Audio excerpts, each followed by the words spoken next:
I have been very fortunate with finding some really wonderful, magnificent things at yard sales and antique shops, antique balls.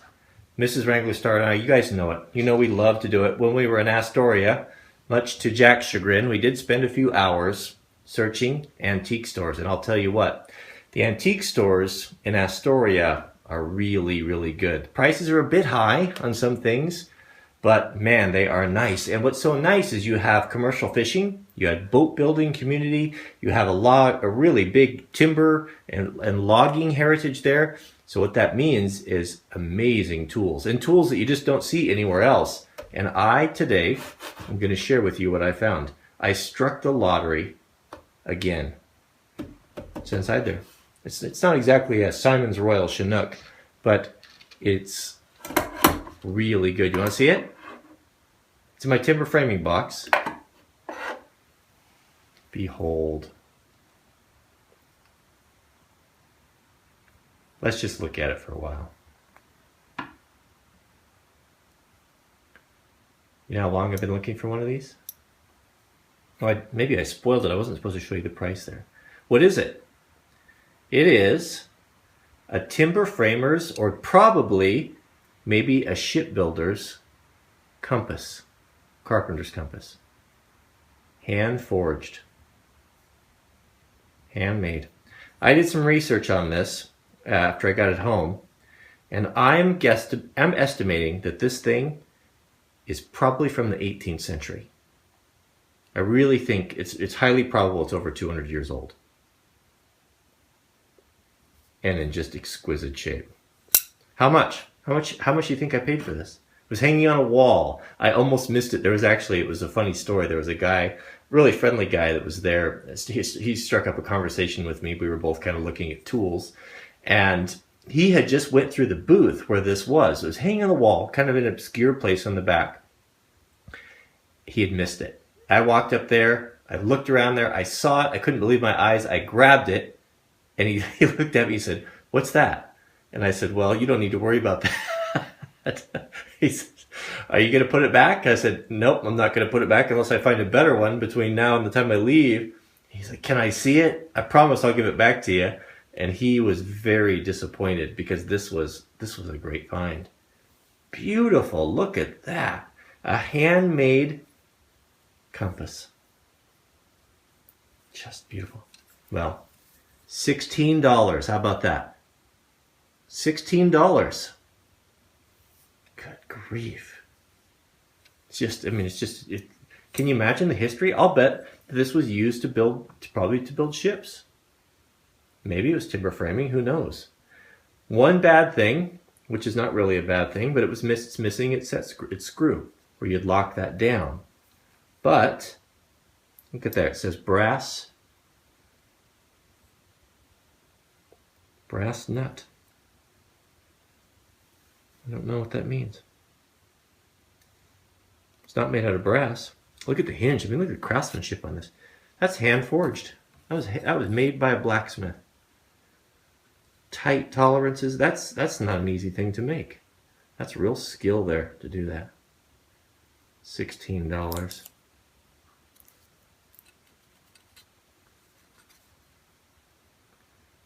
So let's take this over to, let's dump out Granddad's one of his bolt bins and see if we can't find a suitable set screw for that. So here we are in one of the more interesting of the bolt bins. It's full of wood shavings because I accidentally dropped it on the floor and bolts and nuts went everywhere. But I'll bet we can find something in here that would be perfect. Just perfect for this. See, I don't want to just use a regular screw. I mean, that would work, of course, but that doesn't look very nice, does it? That's not the proper way to do it. What I was thinking is maybe kind of a flat, probably would have had a flat screw you could kind of grab onto and grasp really easily. I'm hoping it's a standard thread. It looks like it. Looks like it. How about this? Fit in there? Perfect. Well, that looks good on there, doesn't it? I mean, it's not period. Of course, you wouldn't have had that. It's knurled, so you can get a good purchase on it with your fingers there. They wouldn't have had that knurling back in the day. That's done on a lathe. That's done with the machine. They wouldn't have had that, but I'm not one of those guys that needs to have everything period. I want it to be functional and to, oh, of course I want it to look nice. I think that looks really nice on there.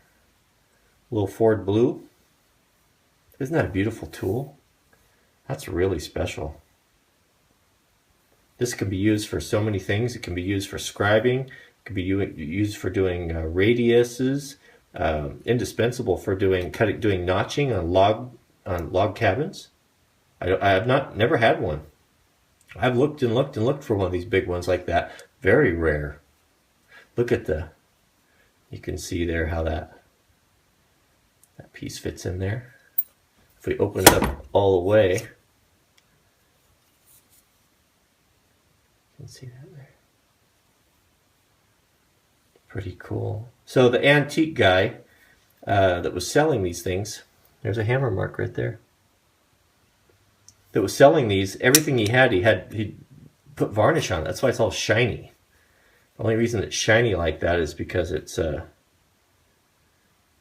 that varnish on there, but we can get rid of it. It doesn't hurt anything. It'll wear off. Looks pretty good there, doesn't it? I wanted to share that with you guys. I was really excited to find that, especially for $16. I mean, probably never find another one. I'd never find another one again. Very rare.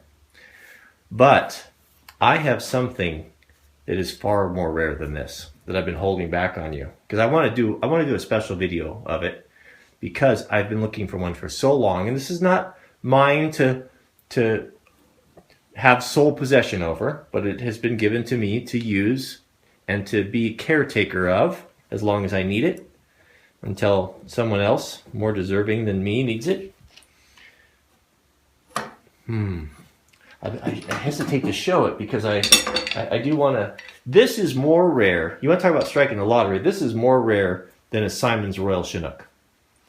And I have looked for years for one of these. This is what it sounds like. Never have I ever seen one, even seen one for sale. I'm gonna give you a sneak peek. Sneak peek. See how many of you know what it is, and then we're gonna do a full video on this because it deserves it, and how it's used and all that. That's it. You know what it is? All right. Put your guesses, your best guesses, in the comment section, and we'll see you guys on the next video. At the end of some of my videos in the future, I'm going to introduce a new segment I'm going to title Manly Manners. Manly manners are things that have been handed down to me by men greater than myself that will help us to build love and respect with our wives and girlfriends. Manly manner number 1. Do not stoop, even if your work is desk work. Your woman wants to see you straight and broad-chested. And do not slouch. No woman who cares for a man likes to see him develop a slouching habit.